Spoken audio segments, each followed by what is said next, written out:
Alors que j'ai beaucoup parlé de l'impact qu'a la culture sur le design, je vais aujourd'hui me concentrer sur l'acclimatation et la productivité. Quels sont les facteurs personnels qui entrent en jeu dans un départ dans une autre culture. Allez, jingle!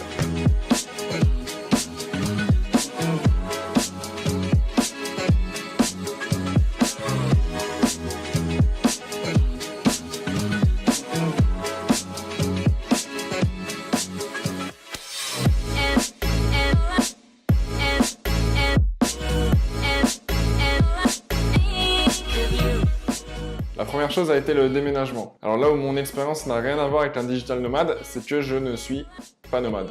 Et donc avec ma femme, on s'est installé ici à Mayotte, on a pris un logement, on a acheté une voiture. On a mis beaucoup d'énergie à s'installer administrativement ici, ce qui fait que j'ai été beaucoup ralenti sur le côté pro. Et donc ça, je pense que notamment dans des régions comme ça, c'est inévitable.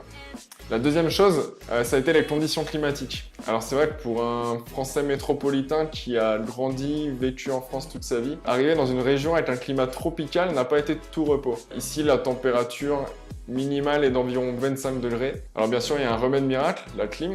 Mais là, pareil, attraper des rhumes sous la clim, c'est classique. Je caricature à peine, mais c'est vrai que le climat a un fort impact sur la productivité. La troisième chose a été le choc culturel.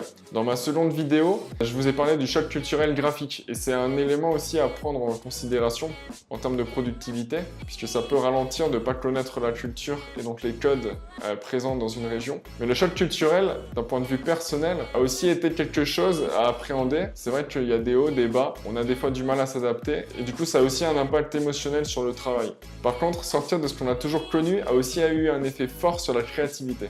La quatrième chose a été l'inspiration. Alors c'est vrai que dans des grandes villes, il est assez facile d'aller dans des musées, dans des expos, d'aller voir des films au cinéma. À Mayotte, il y a beaucoup moins de choses. Le cinéma n'est pas en état de fonctionnement.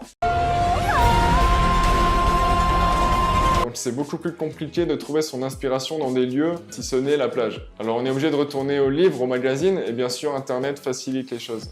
Il faudra aussi passer du temps à rester informé des actus internationales, ce que je faisais assez naturellement en métropole, ce que j'ai un peu plus de mal à faire ici. Alors le cinquième point est peut-être le plus important, c'est celui de la connexion. Si le haut début n'existe pas dans une zone, ça va être très difficile d'y travailler quotidiennement. Pour faire une retraite créative, c'est génial de ne pas être connecté. Par contre, pour faire tourner une entreprise, c'est primordial d'avoir une bonne connexion. Simple, basique. Alors le sixième point, ça va être le coût de la vie. À Mayotte, comme on est sur une île, forcément il y a des frais liés à l'importation de marchandises, de nourriture typiquement. Ça implique que les prix soient plus élevés qu'en métropole, des fois doublés, sur certains produits triplés. C'est quelque chose qui peut aussi mettre la pression en termes de productivité. Et mon septième point, je vais le développer dans la prochaine vidéo, ça va être le réseau. Parce que forcément, quand on part dans un endroit où on ne connaît personne, ça va être un peu compliqué au début de se développer un réseau professionnel. On en parle dans la prochaine vidéo et n'oubliez pas de vous abonner pour ne pas la manquer.